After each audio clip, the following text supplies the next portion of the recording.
So, hello nursing officers. In this session, we are going to talk about the abortion.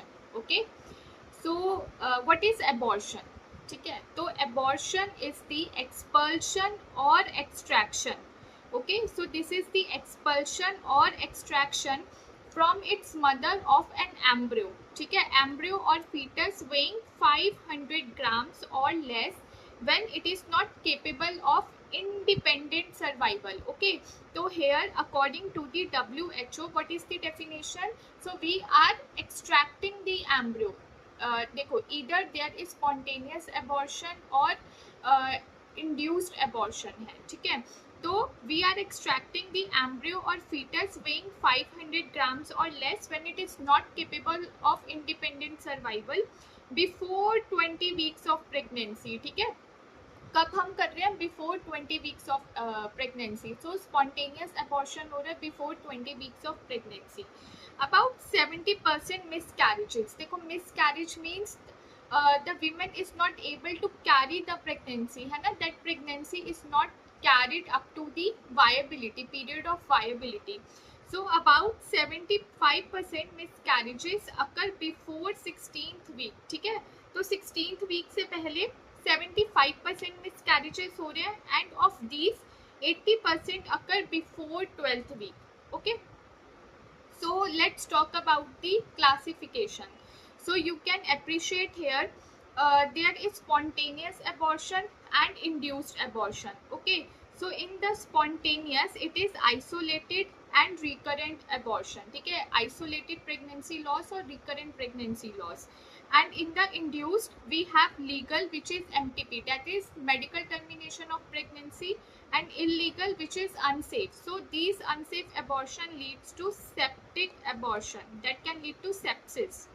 Okay, in the isolated or recurrent we have threatened abortion, inevitable, complete, incomplete, missed, and septic abortion. Okay, so in this session we are going to talk about the types of abortion. Okay, but before going to that part, it is important to know what are the etiological factors, है ना, which are responsible for the abortion. So first one is the genetic factor. Okay, in the genetic factor we have like 50% of miscarriages are due to. ठीक है, बताओ 50% of miscarriages जो हैं ये किसकी वजह से हो रहे हैं? So they are due to chromosomal abnormality. Okay, so we have chromosomal abnormality in conceptus that contributes nearly 50% of the abortions, especially in the first trimester. Then comes the autosomal trisomy. Okay, autosomal trisomy is commonest cytogenic abnormality. और which chromosomal abnormality, कौन सी ऐसी autosomal trisomy है जो कि commonest cytogenic abnormality है? So that is trisomy 16. Okay, 30% of cases में it is seen that trisomy 16 is associated with spontaneous abortion. Then comes the monosomy. Okay, so monosomy 45X, it is the single most common abnormality. Okay, let's come to the endocrine and metabolic factors. So in the endocrine and metabolic factors we have like luteal phase defect. Okay, so now what happens in the luteal phase defect? So there is defect. किसमें defect है? Defect in implantation and placentation. Okay, so in the luteal phase defect, the implantation, the process of implantation and placentation are not supported adequately. ठीक है, then comes the deficient progesterone secretion. As you all know कि that we have corpus luteum. Okay, and we have syncytial trophoblast. From that syncytial trophoblast there is release of beta human chorionic gonadotropin, that is beta HCG, which maintains the corpus luteum. Okay, and then this corpus luteum secretes the very important hormone, which is progesterone, in the greater quantity. Okay, so estrogen and progesterone we have, but progesterone in the greater quantity, and this progesterone makes the endometrium welcoming endometrium for the implantation. But here what is written that there is deficient progesterone secretion from where? From corpus luteum. Okay, from corpus luteum there is deficient progesterone secretion.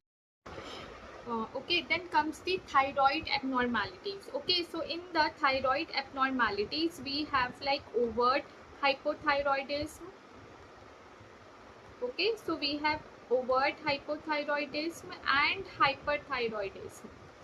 So both these conditions can cause spontaneous abortions. Then there comes poorly controlled diabetes mellitus. ठीक है, तो क्या है poorly controlled diabetes mellitus is also associated with spontaneous abortion.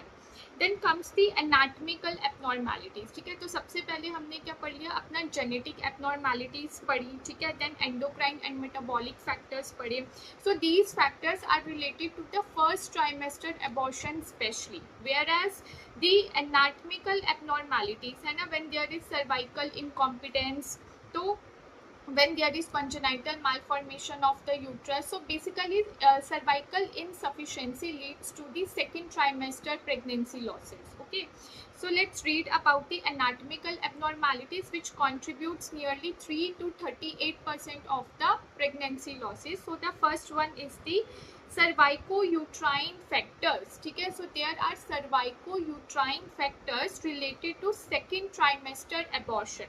So the very first is cervical incompetence or cervical insufficiency, either congenital or acquired. ठीक है, so in the coming session we will briefly talk about the cervical incompetence. So here let me give a small view of the cervical incompetence. So it is either congenital or acquired. ठीक है, so congenital means like by birth there is some problem. So the problem is Mullerian duct deformity है. ठीक है, so what is this Mullerian duct? So in the fetal development, from this Mullerian duct, fallopian tube, uterus, cervix and the upper part of the vagina is formed.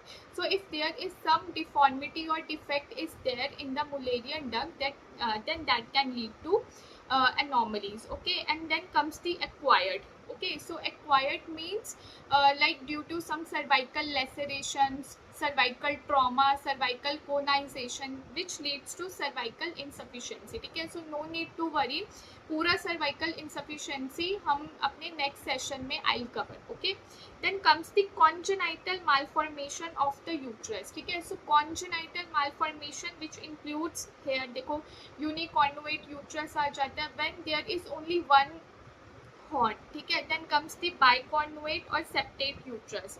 So this is the normal uterus. ठीक है, and this is the biconnuate uterus. You can see this is like heart shaped है ना, heart shaped है ऐसे ये, and here we have two cornua. ठीक है, देखो इस यूट्रस के क्या है, we have two cornua and you can see here that the intra uterine volume is so narrow, so the pregnancy can not be supported in this condition.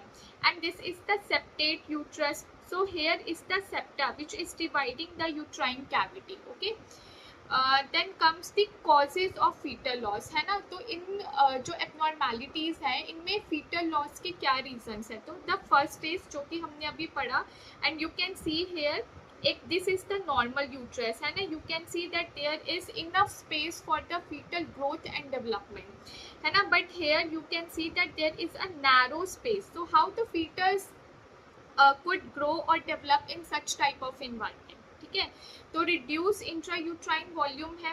ठीक है, then reduce expansile property of the uterus है ना. We know that as the pregnancy advances the fetus is growing inside the uterus, so the uterus expands. ठीक है, but in this type of abnormality there is reduced expansile property of uterus. Okay, then third is reduce placental vascularity. When implanted on the septum, ठीक है। तो अगर हमारा placentation कहाँ पे हुआ है, सेप्टम पे हुआ है, देन देयर इज इम्प्लांटेशन कहाँ पे है, सेप्टम पे हुआ है, तो there is reduced placental vascularity, then uterine irritability and contractility increase होगी। In case of fibroid uterus, ठीक है, तो it is difficult to carry the pregnancy, specially in case of अगर वो सब म्यूकस फाइब्रॉइड्स है। देन एशरमैन सिंड्रोम, ठीक है, so Asherman syndrome means A से Asherman, A से adhesions means there are intrauterine adhesions, ठीक है। So in this image see these are the adhesions.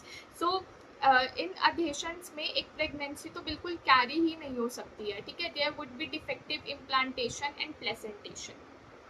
चलो now comes the infections, ठीक है। तो अब यहाँ पे कौन से infections की बात हो रही है, स्पेशली टॉर्च, ठीक है। तो T stands for toxoplasmosis, R stands for rubella, C stands for cytomegalovirus and H stands for herpes simplex virus, ठीक है। तो there are certain infection that interfere with the pregnancy, ठीक है।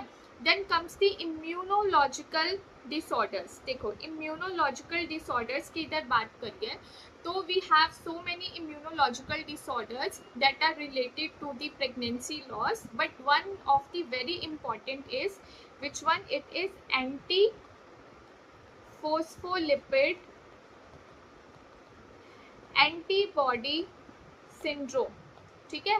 तो this is antiphospholipid antibody syndrome. So what is this type of disorder, देखो antiphospholipid means there are certain antibodies in the maternal serum which are directed against the phospholipids, okay। So now everybody knows that a cell membrane, every cell है ना, cell membrane is made up of phospholipids, ठीक है। तो hair antibodies जो है they are directed against these phospholipids. तो अब देखो तीन अपने इम्पॉर्टेंट चीज़ें हैं जहाँ पे जो एंटीबॉडीज हैं वो डायरेक्टेड होती है, ठीक है। So first one is the trophoblast, ठीक है, kindly make notes. Trophoblast, as we know that we have cytotrophoblast and syncytiotrophoblaст, ठीक है, and then they invade the endometrium to get implanted, ठीक है। तो प्लास्टोसिस्ट की स्टेज में इम्प्लांटेशन होता है, we have cytotrophoblast and the syncytiotrophoblast. If the antibodies are directed against these trophoblastic layer, so it would be there would be difficult implantation, invasion and implantation में क्या होगा, डिफिकल्टी होगी, ठीक है। एंड सेकेंड में endothelial injury, endothelial injury, ठीक है। So when the antibodies are directed against the endothelium, है ना। एंडोथीलियम क्या है, देखो these are the blood vessels and these blood vessels are lined by the endothelium. So when the antibodies are directed against these endothelium, endothelial injury हो जाएगी which results in vasoconstriction, ठीक है। And okay, so the third one is when the antibodies are directed against the platelets, okay। तो इसमें क्या है, platelets के against है, तो क्या होगा, प्लेटलेट्स एक्टिवेशन होगा, ठीक है। प्लेटलेट्स गेट एक्टिवेटेड और एक्टिवेशन होगा तो that leads to thrombosis, okay. And this thrombosis could be arterial, venous and placental thrombosis हो सकता है। तो क्या क्या हो गया, एंडोथीलियल इंजरी हो गई because these antibodies are directed against the endothelium, then comes the platelets, so antibodies are directed against the platelets, and the last one is antibodies are directed against the trophoblast, ठीक है। so this is under the immunological disorders. Then comes the maternal medical illness which basically includes like cyanotic heart disease, ठीक है, CHD हो गया which is cyanotic heart disease, ठीक है। hemoglobinopathies, hemoglobinopathies, ठीक है। so these are certain maternal medical illness. Then comes the paternal factor, if there is like sperm chromosomal anomaly, so that can lead to pregnancy loss, ठीक है। thrombophilias again they lead to intravascular coagulation and thrombosis. Then cigarette smoking, so now what happens in cigarette smoking, so when a woman smokes, so there is production of carboxyhemoglobin, ठीक है। तो क्या होगा, carboxy haemoglobin का production होगा which would decrease the supply और transfer of oxygen to the foetus, ठीक है। तो ऑक्सीजन जो सप्लाई है टू द फीटस वो कम हो जाएगी। Then alcohol, certain drugs and chemicals, ठीक है। तो ये सारी क्या है, रिस्क फैक्टर्स हैं that can lead to pregnancy loss. Okay, so the very first type is threatened abortion. Threatened means there is threat to the pregnancy, ठीक है। तो क्या है, threat है to the pregnancy. so इसकी definition सबसे पहले देखते हैं. so it is a process of miscarriage where it has started, है ना, like the process of miscarriage has started but it has not reached to the state from where recovery is impossible, ठीक है, जहाँ से recovery हो ही नहीं सकती. तो अभी उस स्टेट तक ये जो मिसकैरेज है वो नहीं पहुंचा है, ठीक है. तो इसके देखो, चलो अब हम फीचर्स पढ़ते हैं. तो फीचर्स में क्या है, सबसे पहले है ब्लीडिंग पर वेजाइना, ठीक है. तो जो ये ब्लीडिंग है it can range from like mild vaginal spotting to heavy bleeding हो सकती है, ठीक है. तो क्या है, जो ब्लीडिंग पर वेजाइनम है it can vary from mild vaginal spotting to heavy bleeding and there is like dark brownish discharge और ब्राइट रेड कलर ब्लीड हो सकता है. And then this bleeding stop spontaneously, अपने आप रुक जाएगी, ठीक है. Then comes the pain. So bleeding is associated with no pain, ठीक है. So there is painless bleeding, ठीक है. तो क्या है, पेनलेस ब्लीडिंग होती है but in some cases it is associated with like lower abdominal pain, है ना, बैकएक हो सकता है वीमेन को. Then the os is closed. देखो, it is very important to have a look at these features. Why, क्योंकि जब हम कंप्लीट एबॉर्शन, इनकम्प्लीट एबॉर्शन के बारे में पढ़ेंगे तो यहाँ पे ही क्या है, हमें डिफरेंसेस देखने को मिलेंगे, ठीक है. तो यहाँ पे क्या है, जो ऑस है वो क्लोज्ड है एंड ब्लीडिंग क्या है, पेनलेस ब्लीडिंग है but in some women there is lower abdominal pain और बैकएक हो सकता है, ठीक है. Then the uterine size corresponds to the period of amenorrhoea, ठीक है. तो क्या करेगा, जो आपका यूट्राइन साइज है वो कॉरेस्पॉन्ड करेगा to the period of amenorrhoea.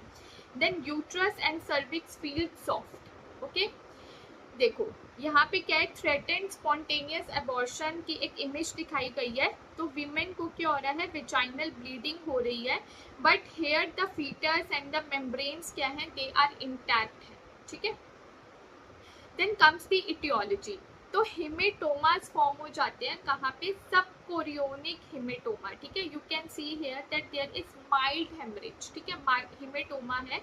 तो ये जो हिमेटोमा है they measure larger than 2/3 of gestational sac circumference, ठीक है. तो समटाइम्स क्या होता है ना कि देखो, ये हो सकता है कि माइल्ड हिमेटोमा है बट समटाइम्स क्या होता है कि ये मेजर कर सकते हैं larger than 2/3 of the gestational sac circumference. So there is sub chorionic haematoma. Now these were the obstetric causes, ठीक है. अब जो non obstetric causes of bleeding है तो देयर समटाइम्स क्या होता है, देयर आर इन्फेक्शंस, इन्फ्लेमेशन हो जाती है लाइक वेजिनाइटिस, सर्विसाइटिस, ठीक है. During intercourse there could be a slight bleeding, ठीक है. पेल्विक एग्जामिनेशन अगर क्लिनिशियन परफॉर्म करे तो उस समय स्पॉटिंग हो सकता है. नाउ इन्वेस्टिगेशंस, ठीक है. तो we will send the blood for haemoglobin, haematocrit, ABO and Rh grouping, ठीक है. सो दैट हमारे पास ब्लड ट्रांसफ्यूजन के लिए जो ब्लड प्रोडक्ट्स हैं वो रेडी हो अगर कोई भी इमरजेंसी आती है, ठीक है. Now comes the treatment part, ठीक है. देखो, ट्रीटमेंट पार्ट में क्या है, रेस्ट है. तो हम वीमेन को एडवाइस करेंगे to have rest for 2 to 3 days के लिए अंटिल ब्लीडिंग स्टॉप्स, ठीक है.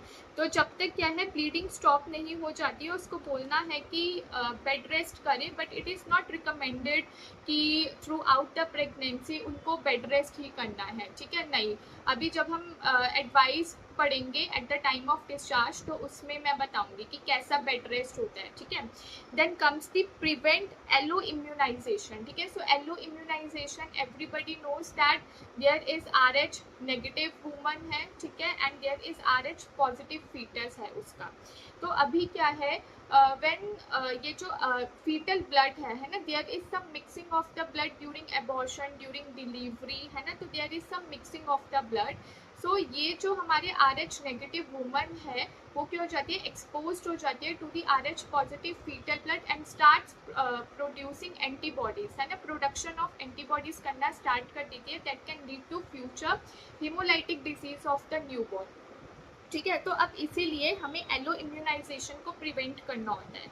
ठीक है, तो एलो इम्यूनाइजेशन को अगर प्रिवेंट करना है तो अगर क्या है, लेस देन 12 वीक्स है, मीन्स अगर प्रेगनेंसी लॉस हुआ है लेस देन 12 वीक्स, तो 50 to 120 माइक्रोग्राम एंटी डी दिया जाता है इंजेक्शन। ठीक है, which is given IM। Okay, IM दिया जाता है इसको, बट अगर प्रेगनेंसी मोर देन 12 वीक्स की है तो 300 माइक्रोग्राम डोज दी जाती है। ठीक है, तो ये याद रखना है, वंस, एक ही बार दी जाएगी। ठीक है, then comes the progesterone supplementation. So it is seen that when we give the progesterone supplementation to these women when they come to us with the symptoms of vaginal bleeding, ठीक है, तो it improves the outcome of pregnancy। ठीक है, तो हमें progesterone supplementation कब start करना है, जब women हमारे पास आई with the symptoms of vagina with the other symptoms and vaginal bleeding। ठीक है, and we need to continue it till 16 weeks of gestation। ठीक है, तो हमको क्या करना है, टिल 16 वीक्स ऑफ जेस्टेशन देना है इसको, जिसमें हम माइक्रोनाइज्ड वेजाइनल सपोजिटरी देंगे। ठीक है, micronised vaginal suppository is given to these women. चलो देखो, अब आ गया एडवाइस ऑन डिस्चार्ज। ठीक है, तो क्या क्या है, follow up with repeat sonography at 3 to 4 week. It is not like कि ठीक है, it was just a threatened abortion, एक थ्रेट था, अभी हमने वीमेन को प्रोजेस्ट्रॉन सप्लीमेंटेशन दे दिए, ठीक है, एंटी डी इंजेक्शन दे दिया है, उसको बेड रेस्ट के लिए बोल दिया, so now no need to come, no need to follow up those women. So it's not like that, हमें उनको क्या करना है, रिपीट सोनोग्राफी के लिए बुलाना है एट 3 to 4 वीक्स पे। ठीक है, अब क्या एडवाइस करेंगे कि शुड अवॉइड कॉइटस, ठीक है, and heavy work for at least 2 weeks. ठीक है, तो 2 वीक्स के लिए क्या करना है, उनको रेस्ट तो करना है, बट उस रेस्ट में क्या करना है, उनको एज सच कोई हैवी वर्क, स्ट्रेनर्स एक्सरसाइजेस ये सब नहीं करना, they can do mild work. Okay, should be instructed to return for evaluation earlier than schedule. ठीक है, ऐसा नहीं कि हमने अगर बोला कि आपको 3 to 4 वीक्स के बाद आना है तो तभी आना है, नहीं, हमें उनको समझाना है कि अगर वो कुछ भी ऐसा सिम्टम एक्सपीरियंस कर रहे हैं, लाइक एक्सेसिव वेजाइनल ब्लीडिंग हो रही है, ठीक है, जहाँ पे सोकिंग हो रहा है, at least 1 or 2 pads for at least 2 hours इन अ रो। ठीक है, तो 2 घंटे में उन्होंने क्या कर लिया, 1 से 2 पैड को कम्प्लीटली सोक कर लिया है, वर्सन एब्डोमिनल पेन है, तो उनको इंस्ट्रक्ट करना है कि to return for evaluation earlier than scheduled. Okay, then comes the inevitable abortion। ठीक है, so inevitable means clinical type of abortion where changes have progressed to a state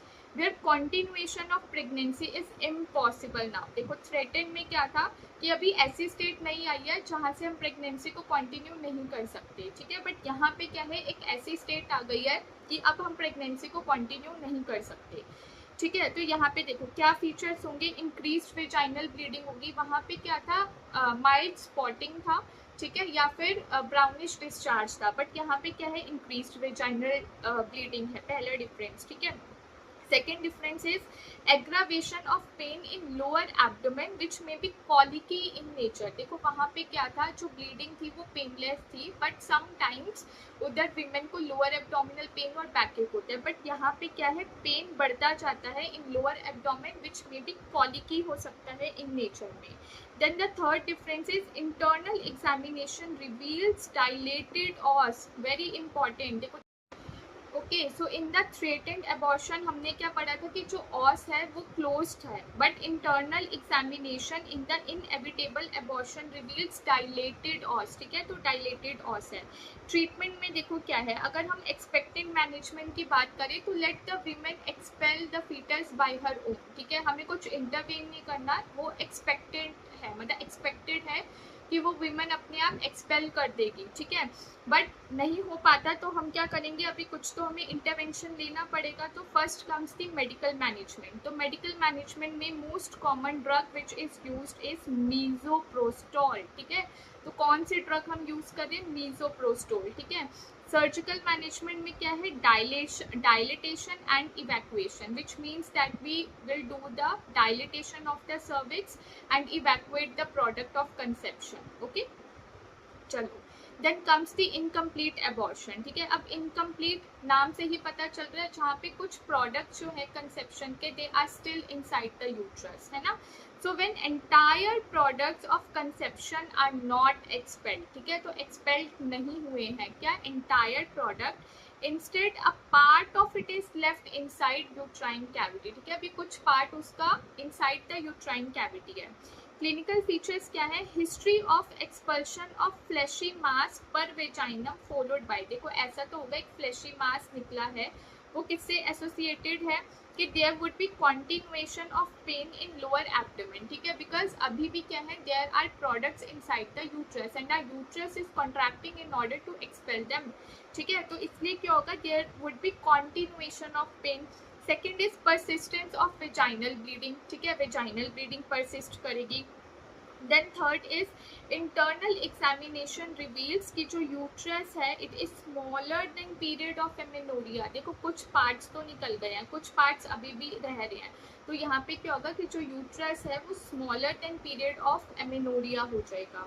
okay, जैसे कि अगर हमारे पास वीमेन आई है 15th वीक पे, but जब हम एग्जामिन कर रहे हैं तो यूट्रस इज लाइक 10 वीक्स वाला लग रहा है. ठीक है, then comes the varying amount of bleeding है, वो हमने पढ़ लिया. यहाँ पे क्या है, परसिस्टेंस वेजाइनल ब्लीडिंग रहेगी.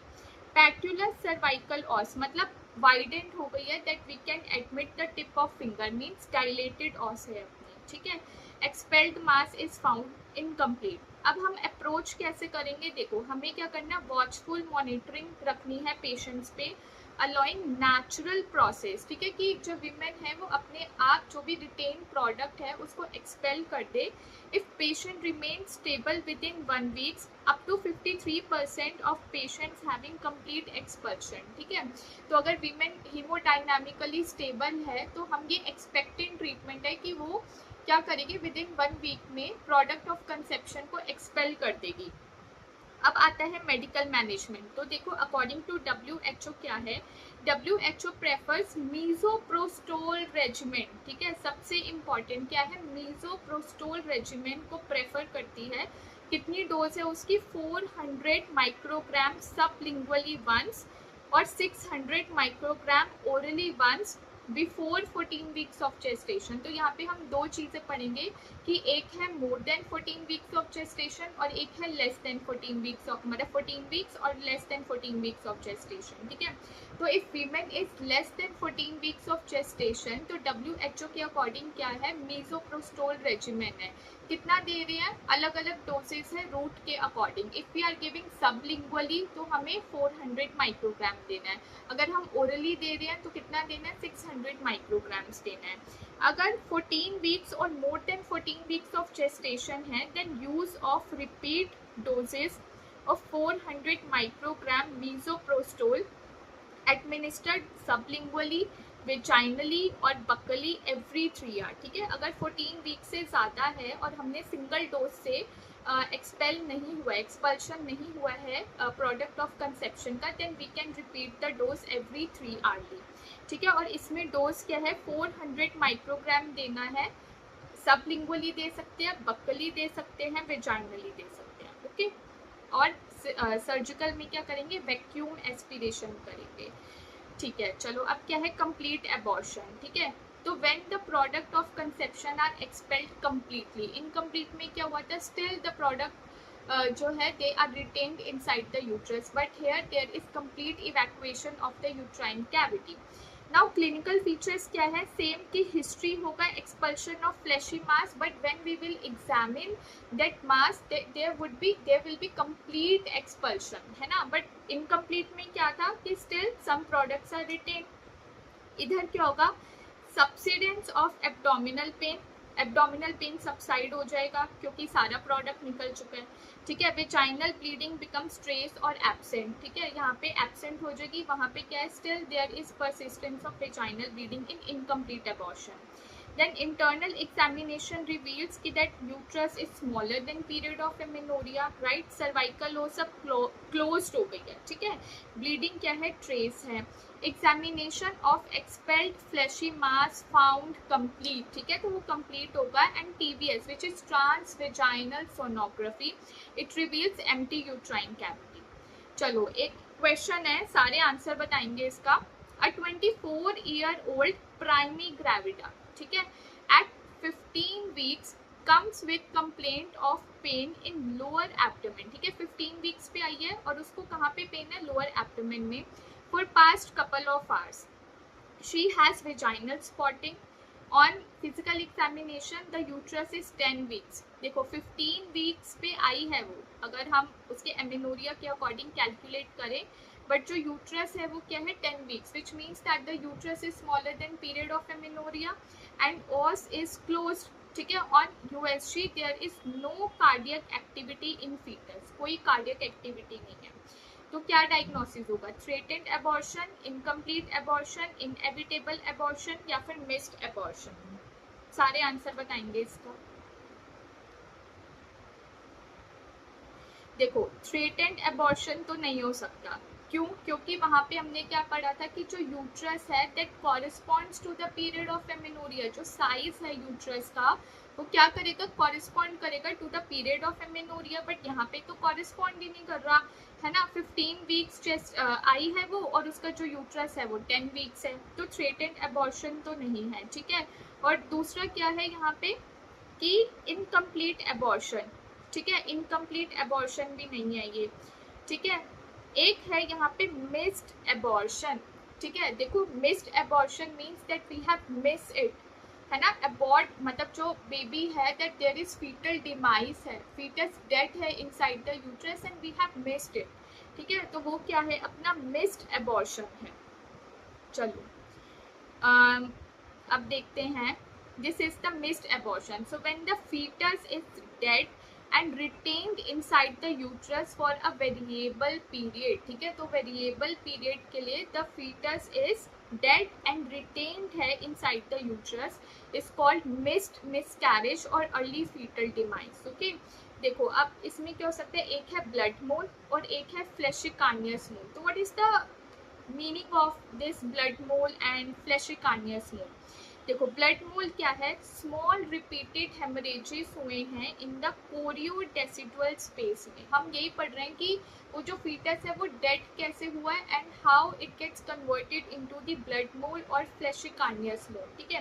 तो ब्लड मोल क्या है कि स्मॉल रिपीटेड हेमरेजेस हुए, ठीक है. अब हेमरेज हुआ है, हेमरेज हुआ तो वो क्या होगा, फ्रेश ब्लड था देखा नहीं, अब वो क्या हो गया, ओल्ड ब्लड हो गया, ठीक है, क्लॉट हो गया वो. तो the clotted blood with contained ovum, क्योंकि वहां पे क्या है, अपना ओवम भी है, ठीक है. तो clotted blood with contained ovum is known as blood mole, ठीक है. जैसे ब्लड का क्या बन गया है, एक मोल बन गया है, ठीक है. फ्लेशी-कार्नियस मोल में क्या है, सो बाय दिस टाइम आपका ओवम क्या है, इज डेड, ठीक है. So ovum becomes dead and is completely absorbed हो गया है, ठीक है. या फिर क्या है, it remains as a rudimentary structure. Now fluid portion of the blood surrounding the ovum वो क्या होगा, एब्सॉर्ब्ड हो जाएगा, ठीक है. एंड वॉल कैसी हो जाएगी, फ्लैशी हो जाएगी, जिसको हम कार्नियस मोल कहते हैं. नाउ क्लिनिकल फीचर्स क्या है मिस्ड एबॉर्शन के, कि persistence of brownish vaginal discharge, क्योंकि वो मिस्ड हो चुका है तो फ्रेश ब्लीडिंग तो नहीं होगी, तो क्या होगा, ब्राउनिश वेजाइनल डिस्चार्ज होगा. जो भी प्रेगनेंसी के सिम्टम्स हैं वो सबसाइड होंगे, ठीक है. There will be retrogression of breast changes, ठीक है. हम जब फिजियोलॉजिकल चेंजेस की बात करेंगे तो हम पढ़ेंगे कि क्या क्या ब्रेस्ट में चेंजेस आते हैं, मोनगोमेरिस ट्यूबरकल्स होते हैं, ठीक है. तो उन सबका क्या होगा, रेट्रोग्रेशन होना स्टार्ट होगा. Then cessation of uterine growth, क्योंकि फीटल डेड हो चुका है इनसाइड द यूट्रस, ठीक है. तो यूट्राइन ग्रोथ नहीं हो पाएगी. Non audibility of foetal heart sound even on the Doppler, ठीक है. एम्प्टी जेस्टेशनल सैक और absence of foetal cardiac motion and foetal movements, ठीक है. ओके तो या तो क्या है, जो फीटस है वो एब्सॉर्ब्ड हो गया है, but if the foetus is inside the uterus तो absence of foetal cardiac motion and foetal movements होगा, ठीक है. मैनेजमेंट क्या है कि हमें एक्सपेल द कॉन्सेप्ट स्पॉन्टेनियसली, ठीक है, एक्सपेक्टेंट है वो। बाकी मेडिकल मैनेजमेंट में ACOG के अकॉर्डिंग क्या है, that is American College of Gynaecology and Obstetrics. तो हम क्या करेंगे, मीजोप्रोस्टोल देते हैं 800 micrograms vaginally, buccally, sublingually, single dose देते हैं, ठीक है। 800 माइक्रोग्राम्स विजाइनली दे रहे हैं, बकली दे रहे हैं और सबलिंगुअली, ठीक है। तो ये किस में है, हमारा मिस्ड एबॉर्शन में, जो हमने अपना इनकम्प्लीट एबॉर्शन पढ़ा था। 1 सेकेंड, यस, इनकम्प्लीट एबॉर्शन में हम कितना दे रहे थे, 400 माइक्रोग्राम्स दे रहे थे, ठीक है, क्या, मीजोप्रोस्टोल। और इसका भी प्लीज याद कर लेना, अगर लेस देन 14 वीक्स है और अगर 14 और मोर देन 14 वीक्स है, ठीक है। यहाँ पे जो मिस्ड एबॉर्शन है वहाँ इधर हम WHO के सॉरी ACOG के अकॉर्डिंग कितना है, 800 माइक्रोग्राम मीजोप्रोस्टोल दे रहे हैं विजाइनली, बकली और सबलिंगुअली, सिंगल डोज देते हैं। अगर एक्सपल्शन नहीं हुआ है so after 24 to 48 hours we can repeat the dose, but maximum we can give 2 doses, ठीक है। तो if no expulsion after 24 to 48 hours, repeat dose, so maximum 2 doses. Now कुछ जो गाइडलाइंस है उनके अकॉर्डिंग क्या है कि कॉम्बिनेशन है, तो कॉम्बिनेशन में क्या है कि मिफेप्रिस्टोन एंड मीजोप्रोस्टोल है, और कहीं कहीं पे क्या है कि सिर्फ मीजोप्रोस्टोल देते हैं। अगर हम if we are administering mifepristone, तो there should be a difference of 24 hours, ठीक है, between the mifepristone and the misoprostol. So mifepristone 200 mg orally 24 hours before misoprostol increases success rate, but it is optional. Now surgical management, manual vacuum aspiration करेंगे less than 14 weeks, preferred over sharp curettage, ठीक है। तो अभी ना एक पूरा lecture है कि डायलिटेशन एंड जो इवैक्यूएशन हम करते हैं, ठीक है, मैनुअल वैक्यूम एस्पिरेशन, इनको कैसे किया जाता है, तो वो सब मैं आपको बताऊंगी डिटेल में। Okay, so this was about the today's session. If you have any query, you can comment me. Okay, so thank you everybody.